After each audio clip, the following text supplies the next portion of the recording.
Guess what, guys? I have my grow light. It's your girl Tay. Welcome to my channel, No Seed Left Behind. We're gonna try this a second time. So you guys know that I've been playing musical chairs with the grow light, which is not good because they were struggling a little bit until I got the order right. So I want to open this box. I just got it. Maybe I should just close the door. Huh? Yeah. So I got my second grow lights. Had to replace the other one. It came yesterday. And I was playing musical chairs with the grow light. And my plants were kind of struggling a little bit until I got the order of things, and they're hanging in there. They're doing much better. I want to get a third light, but I want to open this up and show you guys what it looks like. I'm so excited. I'm so excited. It feels like Christmas every time something's delivered, especially when you order like a lot of things and they all show up at the same time. Oh, it's so awesome. To open now. Okay. So here's the user manual. For the grow light. Now this grow light is waterproof because it's also for hydroponic growing.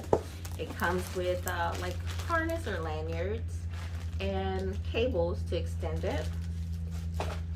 And this one looks a lot better thus far. Let me take it out of the plastic. You guys, and this one's dented. I don't know what they're doing. This is dented right here where I put the cables, like the last one, but that dented one actually looked better, or worked better than the one that actually looked fine. So guys, look.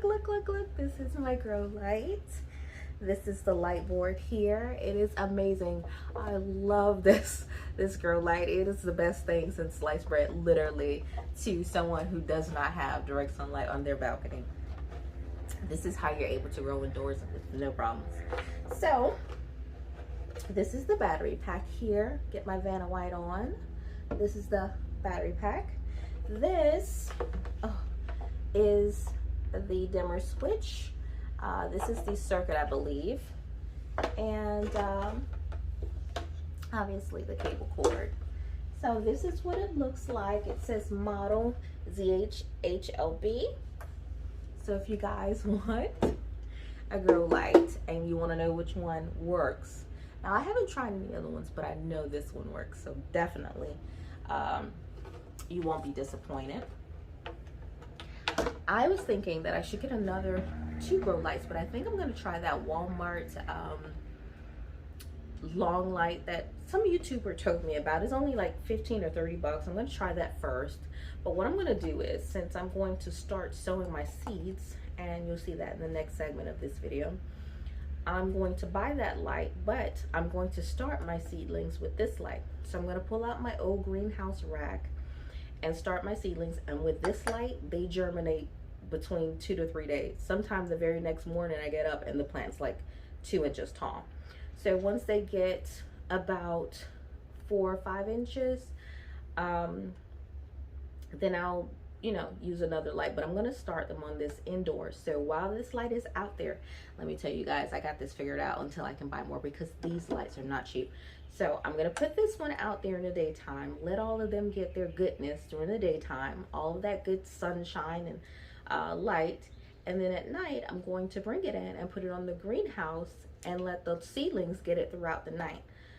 I probably put it in the living room because I don't want that bright light in my room. Or, actually, no, I'll just put it on the balcony. Yeah, all the light out on the balcony. I'll just close the blinds. I won't have to deal with it. It's like having a night light on the porch. So, that's what I'm going to do because now I want to get my, you guys call them brassicas. That's the scientific term for it. But my broccoli, I want tons of purple and green cabbage since they died. I want to do some more okras. I want at least 4 okra plants on my balcony. I want 1 in each bed or 2 in each bed on the ends or in the middle. So I got to get my okra going because they all died. Interestingly enough, I have a lot of seeds in the bed, even okra seeds. So once I clear this bed out, I'm going to continue to lower the light to the soil to see what pops up. because I do have seeds that are still germinating in that bed. My greens are amazing. I want to plant more beans. I love the bush beans better than the vine beans. The vine beans give me a little bit of excitement in my life. Because I'm like, oh, let's see how far it goes. But I have beans just like everywhere. But I love the bush beans because they produce more, a larger quantity. And I also read that, but I got to see it firsthand the other day when I harvested the beans. The bush beans actually produce more and a larger quantity immediately versus a vine bean plant. So I also have coconut coir that I got from Amazon. I had a little bit of change left over for my credit, so I just got another brick. When we build that other two raised beds, or I should say container beds, when we build them, we're gonna put one in each, because I actually put two of these in that large bed because it's a 2-gallon. So you guys get you some of this. It's very good. It holds in moisture when you're trying to amend the soil or get a great texture to your soil. You can use that, and I actually use that with the sphagnum moss. Now the interesting thing about soil is it has to have the right pH for each plant to thrive. But if you guys go back and watch the videos, you comprehend that I've been trying to find a soil that's balanced for the majority of my crops, so that I don't have to worry about too much nitrogen up front, or not enough nitrogen, or these different things. And so I put different things in the soil, different elements in the soil, to keep it on both ends. Because if you look at the spectrum of what elements are needed for each plant, there's still a baseline that can run through all of their needs.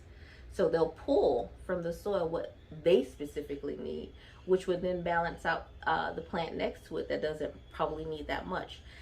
It's science, but not as complicated as it seems. Everything that I planted in that bed thrives. And there are things in there that needs more or less than the plant next to it.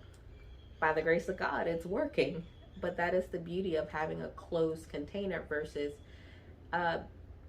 being in the ground. You can kind of control it better.